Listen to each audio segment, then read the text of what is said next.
विविध बातम्यांसाठी तुमचं आमचं हक्काचं न्यूज चॅनल म्हणजेच विश्व विशाल न्यूज चॅनल। आजच चॅनलला लाईक करा, शेअर करा आणि सबस्क्राइब नक्की करा। पदाधिकारी, अधिकारी, लोकप्रतिनिधी आणि उपस्थित सर्व शेतकरी, गावकरी, भगिनी आणि बहिणींनो, अतिशय मोठी अतिवृष्टी आपल्या महाराष्ट्रामध्ये आणि विशेषतः मराठवाड्याच्या भागामध्ये झाली। लातूर जिल्हा असेल, धाराशिव जिल्हा असेल, बीड जिल्हा असेल, या ठिकाणी अक्षरशः ढगफुटी सदृश पाऊस झाला आणि त्यामुळे विशेषतः आपल्या नद्यांना पूर आला। त्याचं पाणी आसपासच्या शेतीमध्ये शिरलं, पिकांचं नुकसान झालं, जमीन खरडून गेली, गावामध्ये पाणी शिरलं, लोकांचं घरातलं धान्य, त्या ठिकाणी घरातल्या वस्तू याचं नुकसान झालं, बऱ्याच ठिकाणी व्यापाऱ्यांचं देखील नुकसान झालं। आणि म्हणूनच आज या ठिकाणी मी आलो आहे। खरं म्हणजे यापूर्वी याच गावामध्ये मी 7 वर्षापूर्वी जलयुक्त शिवारचं काम बघण्याकरता आलो होतो आणि अतिशय चांगलं काम जलयुक्त शिवारचं आपण केलं होतं। त्यावेळी खरं म्हणजे आपल्याला पाणी मिळावं म्हणून आपण काम केलं होतं, पण आता पाणी इतकं अधिक झालंय की यावेळी त्याच्यामुळे मोठं नुकसान आपलं झालंय।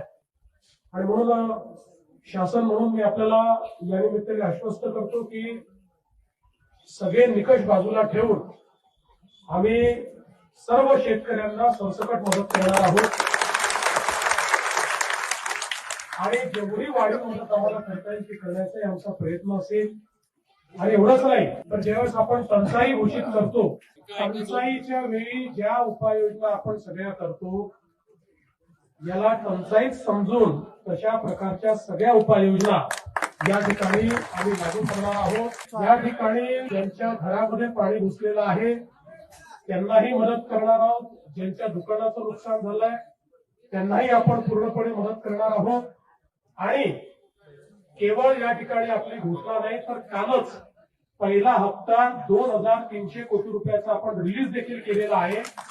आणि आता जशी नुकसानीची सगळी पाहणी आपल्यापर्यंत पोहोचेल त्यावेळी जी काही अधिकची सगळी मदत आहे ही सगळी मदत आपण करणार आहोत।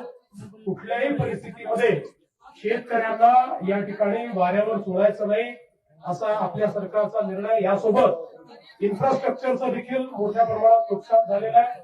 विशेषतः या गावची जी मागणी आहे की 2 गावांना जोडणारा आपल्याला जो पूल या ठिकाणी करायचा आहे, मी आजच घोषणा करतो की या पुलाला आम्ही मान्यता देऊ।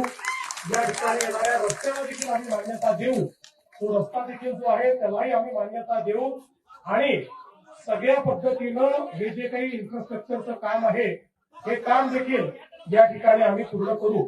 त्यामुळे कोणालाही चिंता करण्याची आवश्यकता नाही आहे। सरकार 100% तुमच्या पाठीशी उभं आहे।